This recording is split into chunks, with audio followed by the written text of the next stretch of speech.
What makes a good character design? I've honestly never known. I mean, I know what looks good and what I personally like, but what makes a design memorable? I don't have an answer for that. I'm just some high school senior who likes fantasy. This is, however, the beginning of my attempts to understand design.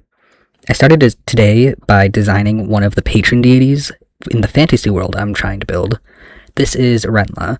She resides over the element of water, controlling the heavenly aspects of all magic, change, and destiny.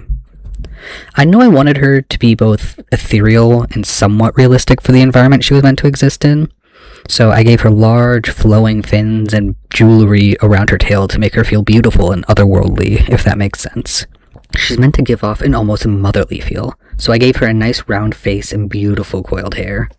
I also wanted her to feel like she could exist to some extent in the fantasy world I'm making, since it's loosely based on Earth in the more biological and ecological way, so its oceans are cold and salty. Because of that, I wanted to make her nice and large, both in the physical and vertical sense.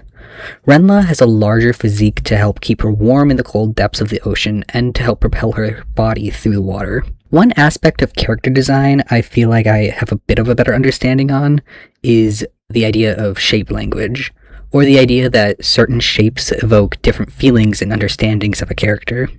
Like circles and softer shapes for friendly and bubbly characters, boxy shapes for strong and steady characters, and triangles for smart or cunning characters.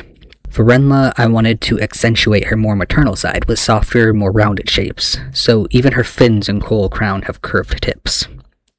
I honestly haven't figured out much about this world, but I figured that if I'm consistent and share my process, I might be able to actually stick with this project and not abandon it like the other 20 projects I've done the same thing with.